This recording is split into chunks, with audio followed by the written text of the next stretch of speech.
Vamos falar sobre direito do consumidor. Hoje é dia 14 de março, amanhã, dia 15, é dia do consumidor.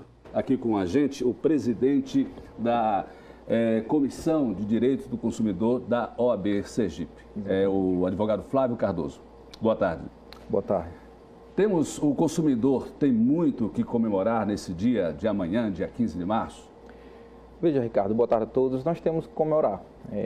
O mês de março é o mês considerado como o mês do consumidor, tendo em vista que em 15 de março de 1962 houve o grande nascimento dos direitos do consumidor.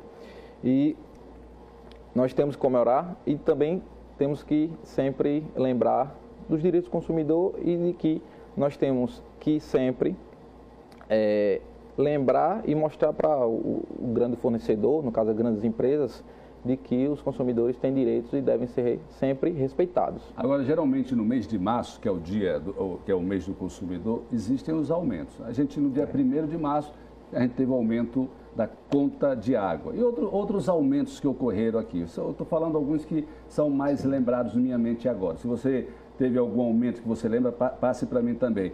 Inclusive do shopping também, teve reajuste no estacionamento do shopping. E assim, da DESO a gente ainda ficou sabendo, mas no shopping eu não fiquei sabendo não. Essa situação do aumento do shopping, evitar o aumento não é possível. E também não é proibido aumentar. Isso, não é proibido, contra a lei do livre comércio, mas o que nós podemos e devemos e vamos fazer, em conjunto com o PROCON estadual, já entramos em contato, a OAB vai buscar a administração do shopping, a fim de entender o motivo que gerou esse aumento de 25%. 25%? 25%. Nossa, e nós muito alto. Exatamente. Nós vamos realizar um estudo global, levando em consideração a taxa inflacionária do ano anterior, 2018, o aumento, o reajuste do salário mínimo e também o custo operacional. Então, tudo isso tem que ser colocado em uma planilha e apresentar para que... Qual era o valor anteriormente? R$2? R$2, agora R$2,50. R$2,50. Acho que a maioria nem percebeu que ocorreu esse aumento de 25%, porque é tão pequeno, 2 para R$2,50, mas é um aumento de 25%. Não é isso? O que foi verificado nesse momento foi uma falha na informação, um dever de informar o fornecedor ao consumidor, né? Muita gente descobre da pior maneira, quando vai pagar. Então, deveria ter sido informado com uma certa ostensividade, que o CDC determina isso. A informação tem que ser clara, adequada e ostensiva, para que o consumidor seja ciente antes de até usar o estabelecimento. Agora, durante esse mês, eu andei lendo algumas notícias nacionais que vieram da Justiça de Brasília com relação à compra de ingressos pela internet, online, porque quando a pessoa fazia a compra pela internet, a pessoa pagava uma taxa além do ingresso. Parece que a partir de agora isso não pode mais ocorrer. Exatamente. O Superior Tribunal de Justiça determinou e considerou ilegal essa cobrança. É uma taxa de conveniência para ingressos fornecido pela internet, né, um ingresso online. Ele considerou que, na verdade, ele viu que se tratava de uma venda casada e também a inversão do ônus da atividade comercial do fornecedor para o consumidor, do risco da atividade comercial. Então, são duas ilegalidades que o STJ já confirmou e, por conta disso, a partir desse momento, foi na quarta-feira a decisão, que tem um alcance no Brasil inteiro, por se tratar de uma ação coletiva, hoje é ilegal essa cobrança de taxa de conveniência. Então, se eu comprar pela internet, eu tenho que comprar pelo valor do ingresso, valor sem pagar nenhuma taxa bilheteria a mais. física. Outra notícia que eu vi é a questão de passagens aéreas. Geralmente eu comprava minha passagem, eu vou fazer um curso agora em Fortaleza, por exemplo, eu comprava passagem de ida e de volta. Mas se acontecesse algum problema de eu não fosse, se eu não pudesse viajar, eu perdia o meu dinheiro. Agora você pode não pagar a passagem de volta, já que você não foi, é isso? É exatamente isso. Também é uma decisão do STJ. O Superior Tribunal de Justiça ele entendeu pela ilegalidade no cancelamento do voo de volta, quando o consumidor, o usuário, ele não consegue utilizar a ida, o que eles chamam de no-show. Então, estava acontecendo com todas as companhias aéreas um cancelamento automático. Né? Bastava o consumidor não utilizar a passagem de ida por alguma razão que não vem ao caso discutir, e que a passagem de volta estava sendo cancelada. Então, o STJ entendeu que se tratava de uma venda casada, porque estava condicionando utilizar a volta desde que utilizasse a ida. Mas na hora da venda, eles vendem separadamente. Então, é ilegal, existe o dever de indenizar o usuário que passou por aquele constrangimento, que podia estar em outro estado e ficou impedido de utilizar a passagem de volta, tendo até que comprar ou recomprar aquela mesma passagem. Então, perfeito, além de impedir o retorno, faz com que o consumidor gaste novamente um dinheiro que ele não está esperando. Então, algumas coisas que valem a pena comemorar nesse período. Agora, eu estou conversando aqui com o presidente da Comissão de Direito do Consumidor da OAB, o advogado Flávio Cardoso. Eu vejo em outros estados instituições fortes de fiscalização, como o PROCON, seja PROCON estadual, PROCON municipal e outras instituições. Mas aqui no nosso estado eu percebo que essas instituições são meio fragilizadas. Existe até uma atuação por parte da pessoa que está no momento, mas é uma pessoa ou outra.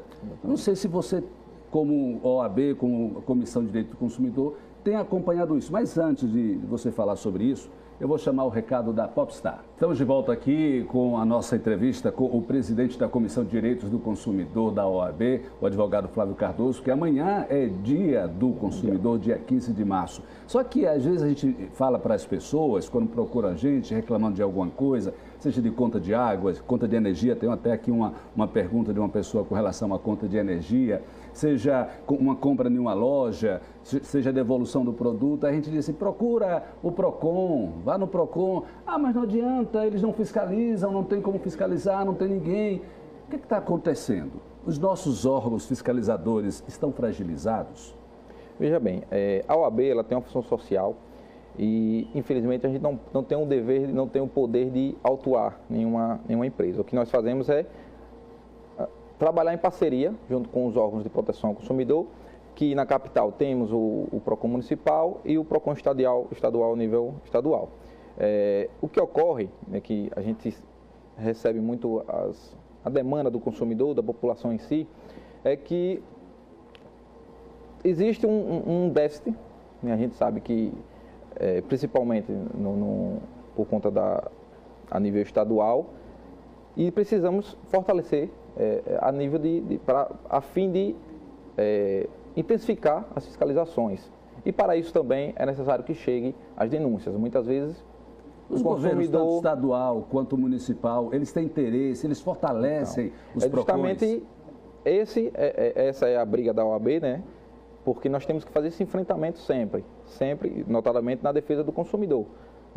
A OAB sempre foi protagonista das causas sociais e não é diferente agora. Então, a gente sempre que verificar uma ilegalidade, uma abusividade do consumidor, nós estaremos sempre firmes nessa defesa, levantando sempre essa bandeira. E é sempre bom fortalecer o sistema de defesa do consumidor, que é o PROCON estadual e o PROCON municipal. Muito bem. O pessoal aqui está falando sobre contas de energia, conta de água. Por exemplo, o consumidor aqui falou que recebeu 2 contas de água no mesmo mês. Sim. Foi uma mudança que a companhia de saneamento fez. A Ricardo tive que pagar 2 contas no mesmo mês. Isso é legal? Isso é possível?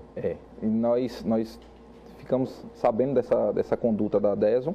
Buscamos a direção da DESO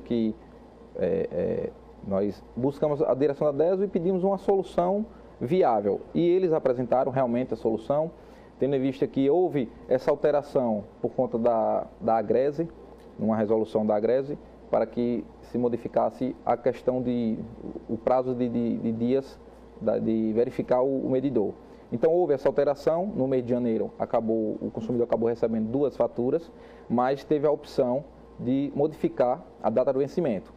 Então, mas eu modifico o próximo mês e vou acabar pagando 2 faturas de novo. Exatamente. Ele teria a opção de escolher uma outra data de vencimento que não naquele período que estava marcando quando ele recebeu.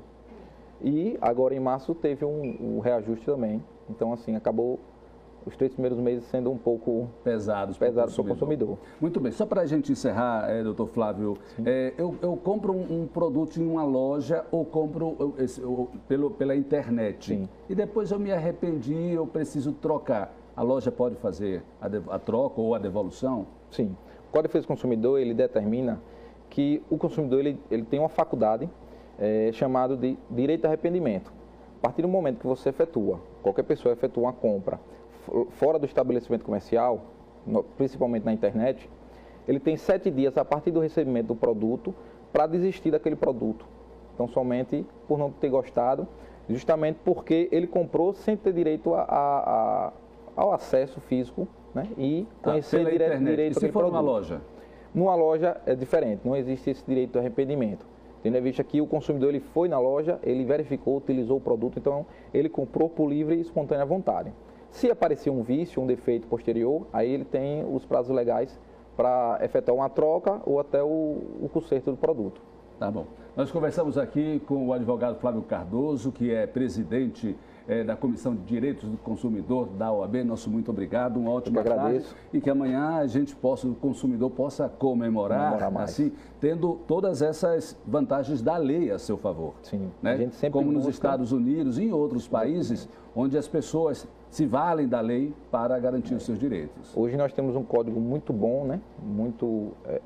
Nós vamos dizer que ele vai completar 30 anos, mas ele está de acordo com a realidade. O que falta é a aplicação do Código de Defesa do Consumidor. Tá bom, nosso muito obrigado.